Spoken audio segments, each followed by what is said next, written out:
ही आदमी द्विराष्ट्रवाद के सिद्धांत पे चल रहे। एक कह रहा हो कि मुस्लिम राष्ट्र चाहने, एक कह रहा हो हिंदू राष्ट्र चाहने। तो अगर कोई कहे कि हमें हिंदू राष्ट्र चाहने, तो फिर जो देश में ईसाई रह रहे, पारसी रह रहे, मुसलमान रह रहे, भी तो अलग राष्ट्र मांगे अपने आप। ऐसे ही कोई कहे कि हमें मुस्लिम राष्ट्र चाहने, तो अपने आप जो हिंदू हैं वे अपना राष्ट्र माने। तो एक हिंदू के नाम पे देश को बांटने की बात कर रहा हो, तो एक मुसलमान के नाम पे देश को बांटने की बात कर रहा हो, तो जो हमने नहीं लिखी। अब जा तो संविधान निर्माता डॉक्टर अंबेडकर लिख के चले गए। अब जो संविधान निर्माता की बात नहीं मान रहे, तो समझ लो कि उनकी मानसिकता क्या है। हम तो सीधी सीधी जाकर कहने पहले डॉक्टर अंबेडकर से इसके लिए माफी मांगनी चाहिए। भैया राम राम नमस्कार। हमें तो चिंता ही जो नाम है हमारा सचिन चौधरी। मध्य प्रदेश में विधानसभा को चुनाव कछु दूर है, लेकिन सियासी हलचलें तेज हैं और इन्हीं हलचलों के बीच मध्य प्रदेश में कांग्रेस पार्टी के प्रदेश अध्यक्ष पूर्व मुख्यमंत्री कमलनाथ जी के मीडिया सलाहकार पीयूष बवेले जी की एक किताब जो है सुर्खियों में है, और किताब में सावरकर और जिन्ना इनकी तुलना करने को लेकर भारतीय जनता पार्टी जो है भड़की है।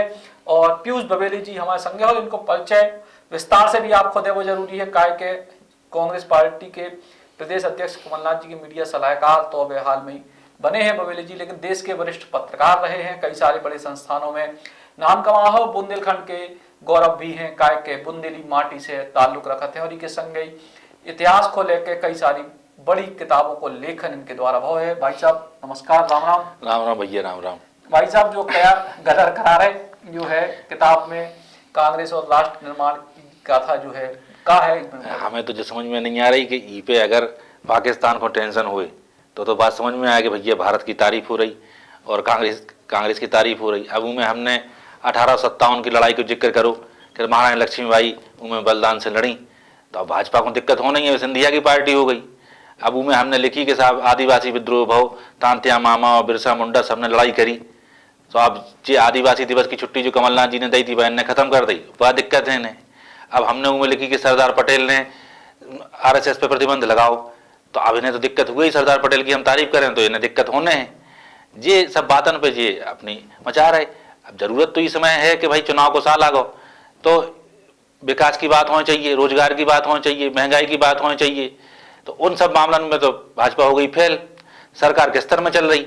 तो अब क्या करें, तो जो सांची बात को कह रहा हो उसकी बात काटो, ऊपर इल्जाम लगाओ, इनमें भाजपा लगी है। तो आखिर का ऐसो आपने लिख दो मूल विषय आप का क्या वो चाह रहे थे वो बेका समझे। नहीं, हम तो कचू नहीं कि हम तो सबकी तारीफ करी, जी ने देश के लाने काम करो, उन सबकी उम्र तारीफ भाई, और बाद में जो है उनकी भी लिखना पड़े जिनने देश के खिलाफ काम करो। अच्छा कोनो पीयूष बवेले ऐसे तो है नहीं है कि अपना नौ इतिहास घर से बना लें, जब तो काम भाजपा को है। तो उनमें जब हमने एक किताब लिखी संविधान निर्माता डॉक्टर भीमराव अम्बेडकर ने 1940 में वो किताब आई, किताब का नाम है पाकिस्तान अथवा भारत का विभाजन। उनमें उनने 50-60 पन्ना खर्च करे और जिन्ना और सावरकर की जो विचारधारा है उसकी तुलना करी उनने। तो उनने जा कही भाई दो ही आदमी द्विराष्ट्रवाद के सिद्धांत पे चल रहे, एक कह रहा हो कि मुस्लिम राष्ट्र चाहने, एक कह रहा हो हिंदू राष्ट्र चाहने। तो अगर कोई कहे कि हमें हिंदू राष्ट्र चाहने, तो फिर जो देश में ईसाई रह रहे, पारसी रह रहे, मुसलमान रह रहे, भी तो अलग राष्ट्र मांगे अपने आप। ऐसे ही कोई कहे कि हमें मुस्लिम राष्ट्र चाहने, तो अपने आप जो हिंदू हैं वे अपना राष्ट्र माने। तो एक हिंदू के नाम पे देश को बांटने की बात कर रहा हो, तो एक मुसलमान के नाम पे देश को बांटने की बात कर रहा हो, तो जो हमने नहीं लिखी। अब जा तो संविधान निर्माता डॉक्टर अंबेडकर लिख के चले गए। अब जो संविधान निर्माता की बात नहीं मान रहे, तो समझ लो कि उनकी मानसिकता क्या है। हम तो सीधी सीधी जाकर कहने पहले डॉक्टर अंबेडकर से इसके लिए माफी मांगनी चाहिए, और देश के पूरे जो दलित समाज है उसे इन्हें माफी मांगनी चाहिए। और जो बातें उनमें लिखी हैं उनका अनुकरण करें, उन्हें समझे, सच्चाई जब इनके सामने आ जाए। अगर इनके दिमाग में सच्चाई आ जाएगी तो ये भाजपा, आरएसएस, हिंदू महासभा छोड़कर सब कांग्रेस में शामिल हो जाएं, क्योंकि देश के लाने तो काम कांग्रेस नहीं करो।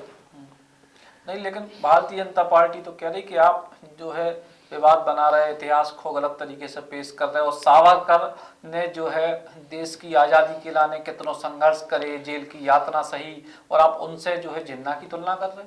अब हम थोड़ी कर रहे हैं, हम तो जाके रहे जी, जाके डॉक्टर अंबेडकर से पूछे, उनकी किताब पढ़े। अच्छा वह किताब हमने तो छापी नहीं है, वह किताब तो भारत सरकार ने छापी और मोदी जी के मंत्रियों के दस्तखत से वह किताब छपी, और भी किताब में जब बात लिखी। अच्छा अब ये कह रहे कि उनने काम करो, तो जब बता दें ईमानदारी से कि 1942 में भारत छोड़ो आंदोलन भाव में जिन्ना ने सावरकर ने उसको विरोध करो तो कि नहीं करो, तो जज स्पष्ट बता दें, सच्चाई हम कछु करना ही नहीं है, जो कह ले मैं अपनी तरफ से। जा भी बता दें कि आरएसएस जो राष्ट्रीय स्वयंसेवक संघ है उन्हें भारत छोड़ो आंदोलन को विरोध करो तो कि नहीं करो तो सामने आ जाए। श्यामा प्रसाद मुखर्जी हैं, डॉक्टर श्यामा प्रसाद मुखर्जी, जो जनसंघ के संस्थापक रहे। वे उस जमाने में कल बंगाल हो तो संयुक्त है, अब आदो में से बांग्लादेश बन गया, आदो भारत में है, तो ऊ में वे मंत्री हते कि नहीं हते फजलुल हक की सरकार में। और उन्हें चिट्ठी लिखी थी उस समय गवर्नर को, के नहीं लिखी थी, उन्हें चिट्ठी लिख के कही थी कि भारत छोड़ो आंदोलन को हमें कुचल देना है, इसको कैसे सख्ती से निपटें, इसके तरीके गवर्नर साहब मैं आपको बता रहा हूं। अब इतने नहीं उन्होंने गम खाई, उसके बाद उन्होंने लिखी कि सुभाष चंद्र बोस आजाद हिंद फौज लेके आ रहे भारत में, भारत की आजादी की लाने, तो अपन ऐसे इंतजाम करो कि सुभाष चंद्र बोस को कैसे कुचलने, जा भी उन्होंने लिखी।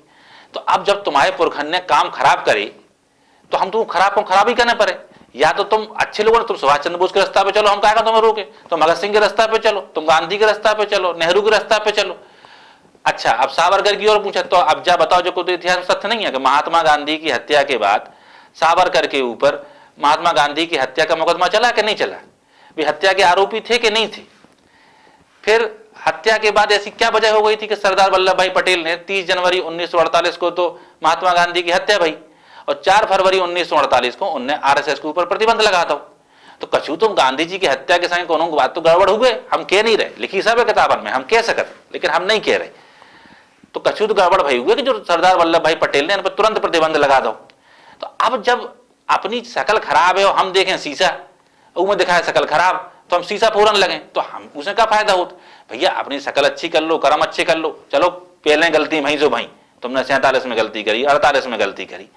अब तो हिंदुस्तान के सामने बड़ी बड़ी चुनौती हैं, सब मिलकर काम करो, गांधी जी का रास्ता पे चलो। तो तुम विदेश में जाके तो करने लगे कि हम गांधी को देश है और बुद्ध को देश है, और भारत में तुम्हें के जो है चिंटू पिंटू से गांधी जी के खिलाफ बातें करत।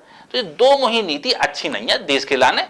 तो गांधी जी के रास्ते पे चलो, डॉक्टर अंबेडकर के रास्ते पे चलो, संविधान के रास्ते पे चलो, और इनमें से को बता दे कि हमने एक अक्षर झूठी लिखी, कि एक अक्षर देश के विरोध को लिखो, तो हम जो है जो कहें सो वो हार वे तैयार रहते तुम्हारे सामने सचिन भाई। लेकिन जी तरीके के और सारे विवाद सामने आए। आपने जब नेहरू जी पे किताब लिखी तो नेहरू जी के बारे में कई सारे जो मिथक आपने कहे कि मिथक और सत्य के बीच को जो अंतर है वो आपने तोड़ने की कोशिश करी। और नेहरू जी जब देश के पहले प्रधानमंत्री बने तो उसके बाद से जो भारतीय जनता पार्टी या उनसे जुड़े लोग हैं हमेशा कहते कि नेहरू ने देश को किलाने का करे, नेहरू गांधी परिवार ने देश के लाने का करे। एक तो परिवार के रूप में पूछो ही बेकार है। ई देश को प्रधानमंत्री वो बनत जी को जनता बनाऊ। अगर जनता ने मोदी को जिताई तो मोदी देश के प्रधानमंत्री हैं, और जनता ने नेहरू जी को जिताओ, जनता ही ने इंदिरा गांधी को जिताओ, जनता ने राजीव गांधी को जिताओ, जनता ही अब राहुल गांधी को जिताए बारी है, तो वो तो प्रधानमंत्री देश को हो, तो वंश से कोनो ताल्लुक नहीं हो। जनता पसंद ना करे तो क्या करने का, हम बन जाएगा। तो जा तो जबरन की बात आए, अब काम का करो। तो भैया जा बताओ कि जो हिंदुस्तान जब आजाद भाव सन 47 में, तो जो कोनो का सोने की चिड़िया है, तो जो तो उस जमाने में है, तो चंद्रगुप्त मौर्य के जमाने में, सम्राट अशोक के जमाने में, अकबर के जमाने में सोने की चिड़िया है, तो जो तो 250 साल की गुलामी झेल रहा हो। तो वो देश में क्या स्थिति थी, आप तो सब पढ़े लिखे आदमी हो, सन 46 में कितना भयंकर अकाल पड़ो और कितनों आदमी मर गए। तो उसके पहले हेजा, चेचक और दुनिया भर की महामारी फैलत थी, उनसे कितने आदमी मर जाते। तो और खेती की स्थिति कहा थी, आप पुरानी पढ़ लो कहानी, प्रेमचंद की कहानी पढ़ लो, सवा शेर गेहूं, नमक का दरोगा, मंत्र, तो उनमें तुम्हें समझ में आ जाए कि हिंदुस्तान में गरीबी की क्या स्थिति है थी। अब बेचारे पंडित जी बैठे कुर्सी पे, अच्छा उनमें भी गजब कि देश को होगा बंटवारा, तो जो हमारे गेहूं और धान पैदा करने वाले इलाके हैं पाकिस्तान में चले गए। सुई नहीं बनती हिंदुस्तान में उस जमाने में, सब बाहर से आउट। तो आज अपनी भोपाल में बैठ के बात कर रहे हैं, जो BHEL की ने बनाओ जी में इतने बड़े बड़े ट्रांसफार्मर, रेल के इंजन और दुनिया भर की चीजें बन रही, ये नेहरू जी ने बनाओ कि नहीं बनाओ। कितनी सरकारी नौकरी होती उस जमाने में, सब की ने पैदा करी। जो आज सरकारी जो कई पुराने आदमी बुराई करने लगा कांग्रेस की, उन्हें नौकरी कांग्रेस जमाने में मिली और पेंशन उनके जमाने में मिली, और कांग्रेस ही दोबारा आए तो जो नए लड़के जो रिटायर हुए उन्हें पेंशन मिले, वो उन्हें करो। फिर आप कहो तो जो आपको हम बता दें कि जो एक बड़ी मशहूर किताब है, 1955 में पंडित नेहरू ने इतनी सिंचित जमीन हिंदुस्तान में नहीं जोड़ रही थी जितनी उस जमाने में अमेरिका में टोटल सिंचित जमीन नहीं थी, जो कोनो छोटो काम आए।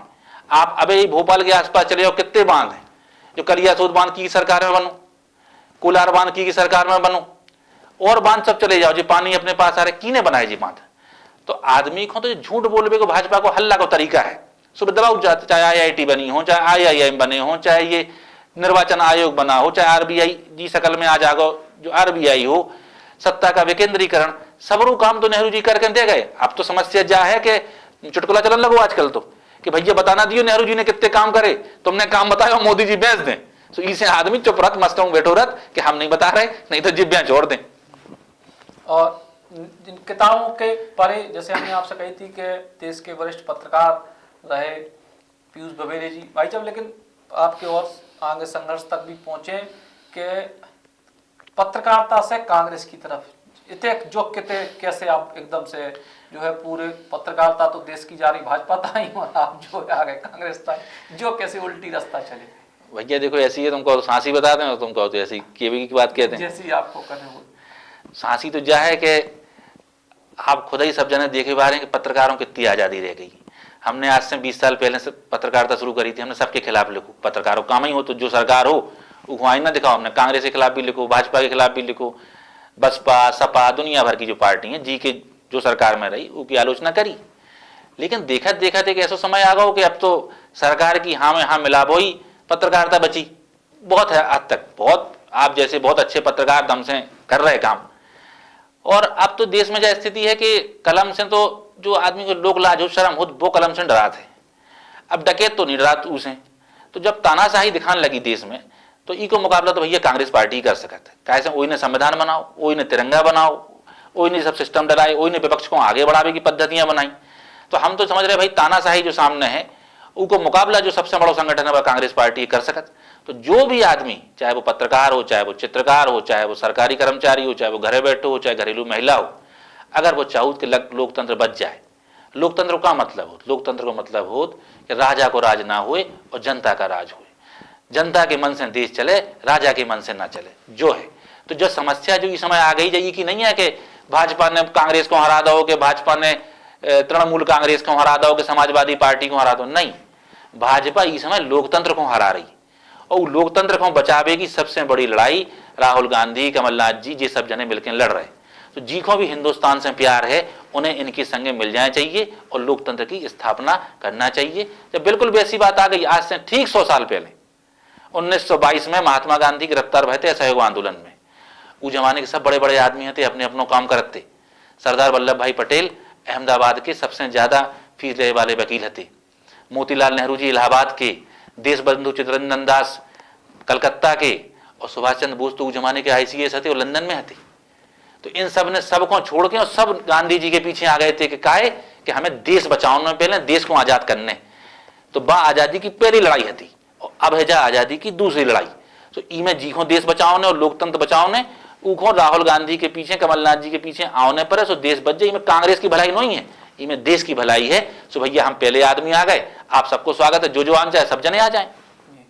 और पत्रकारिता को आपको करियर शुरुआत घर परिवार को जो परिचय है वो भी चूंकि बहुत सारे जो दर्शक हैं कई बार जो है वो इच्छा रखते हैं कि आपके बारे में जानने की की और एक थोड़ी सी जानकारी कितने से आपको करियर शुरू हो जन्म स्थान से लेके अभी तक को करियर। भैया देखो हम मऊरानीपुर के यहाँ हैं, अब के भी तो मऊरानीपुर उत्तर प्रदेश में झांसी जिला में, लेकिन मऊरानीपुर से हमें चाहे झांसी जाने हो चाहे कहूँ जाने हो एक ना एक मध्य प्रदेश को जिला पार करेंगे जाने पर। एक दिशा में जाए तो टीकमगढ़ पर है, दूसरी में जाए छतरपुर पर है और तीसरी में निवाड़ी पर है, तब हमें टीकमगढ़ मिले। सो हम ई से जो मध्य पढ़ाई लिखाई अपनी सब मध्य प्रदेश है कि भाई इतनी की, फिर इतनी अच्छो लिखो पढ़ो भाव दिल्ली से बुलावा आ गो, पिछले 20 साल से होते काम करते रहे, सब बड़ी जगह पे अच्छी जगह पे मिलो, इंडिया टुडे में काम करो, इकोनॉमिक टाइम्स में काम करो, PTI भाषा में काम करो, अमर उजाला में करो, और जो न्यूज 18 में भी काम करो, जी न्यूज़ में भी काम करो, दैनिक भास्कर में तो पॉलिटिकल एडिटर रहते दिल्ली में। तो सब जगह काम करो अपनो और ईमानदारी से करो, भगवान की कृपा से आपके लोगों के आशीर्वाद से ठीक काम रहो। लेकिन अब काम वो भी यही से करो जनता के लाने, तब भी काम करते। हम दिल्ली में रहे सो हमने जा नहीं करी कि मंत्री घर जाके बैठ गए उनको इंटरव्यू कर लो। हम इतना गलन गलन घूमे, तुम्हारे बुंदेलखंड पैकेज की खूब कवरेज करी, जो माइनिंग के अवैध काम होते उनकी करी, जो दंगा अंगा भाई उमें गए, सब में जो आम आदमी की हमने हमेशा कोशिश करी कि बात उठाएं और अंतर्राष्ट्रीय लेवल तक उठी, संसद में उठी, सब पे सवाल भाई। हमें पुरस्कार तो नहीं मिले लेकिन नोटिस और मुकदमा तो शुरू से मिलत चले आए, नेतन फेतन के खूब पर्याप्त हमें मिले, हम तो बहुत सम्मान समझत। तो पहले हम लड़ाई लड़ रहे थे कागज में अखबार के माध्यम से जनता की, अब हम लड़ रहे हैं सीधी सीधी राजनीति के माध्यम से। कैसे अंत में बदलाव तो राजनीति ही ले आउट। तो पीयूष बबेले जी की जो है वर्तमान में किताब है और ई के बाद जो पुरानी किताब है और राजनीतिक जो अब उनकी शुरुआत है और इनके संग ही पत्रकारिता को जो करियर है, इन सारे मुद्दों पे विशेष चर्चा करी काय के बुंदेलखंड की प्रमुख। अच्छा, एक बात हम टोक रहे बीच में कि जो पत्रकारों को राजनीति में आवे को सिलसिला को नौ नहीं है। अब आप तो जानते ही हो कुलदीप नैयर कितने बड़े पत्रकार रहे, वे लाल बहादुर शास्त्री की मीडिया सलाहकार थे। दूसरी आपको याद हुए राजेंद्र माथुर कितने नामी पत्रकार रहे, लेकिन हम तो कदम आज कांग्रेस में है, लेकिन उन्हें जब कांग्रेस की नीतियां खराब लगी तो उन्हें भोपाल में खड़े होकर भाषण दे। फिर प्रभाष जोशी भी इतने बड़े नामी पत्रकार हैं। जब लाल कृष्ण आडवाणी रथ यात्रा निकाल रहे थे तो जो बंबई में मीटिंग भई थी आरएसएस के संगे, वे अंदर बैठ के उनकी प्लानिंग बनाए बारे में थी। या राजीव गांधी के खिलाफ पूरा मोर्चा उनने खुले बाण में रहे। तो समय समय पे हम नौ काम नहीं कर रहे। समय समय पे पत्रकार को जब लगत है कि हम समाज में सीधे सीधे लिख पढ़ के नहीं कर पाए अकेलो, हमें अपनी तरफ से जो है सत्ता के साथ भी जुड़ना, ये सत्ता है विपक्ष जहां भी राजनीति में सीधा हस्तक्षेप करना पड़ेगा तो वो करत रहो। वही परंपरा में अपन भी जुड़े हैं, तो कोनो नई बात नहीं है इनमें। तो पीयूष बबेले जी जो बुंदेलखंड के एक चर्चित व्यक्तित्व थे और अब मध्य प्रदेश की राजधानी भोपाल में एक बड़े नाम के तौर पर लगातार उभर रहे हैं, और अब पीयूष बबेले जी को लेखन को करियर, पत्रकारिता के करियर के संग संग राजनीतिक करियर भी एक तरीके से शुरू होगा है, और यही पूरे करियर के लाने आपको शुभकामनाएं। Eklavya University Damoh will guide you towards a bright future. 28 acres of lush green campus, largest campus of Bundelkhand, experienced and dedicated faculty. 50 future-ready courses taught in 12 different schools, separate courts and ground for sport, fully equipped lab and workshop, safe and fully equipped separate hostel for girls. Hotel royal palace Sagar Bundelkhand का सबसे शानदार wedding destination, बड़ा ground और सागर का सबसे बड़ा banquet hall. अपनी खुशियों को बनाए खास होटल रॉयल पैलेस, जहां पे है 45 लग्जरी रूम्स, आकर्षक AC banquet hall, pure veg स्वादिष्ट व्यंजनों के लिए कोहिनूर रेस्टोरेंट, कॉर्पोरेट जगत के लिए conference meeting hall, birthday party, kitty party को बनाए यादगार, स्विमिंग पूल और रेस्टोरेंट एंड डायमंड बार यानी रिफ्रेशमेंट का द्वार, और बच्चों के लिए गेम जोन भी।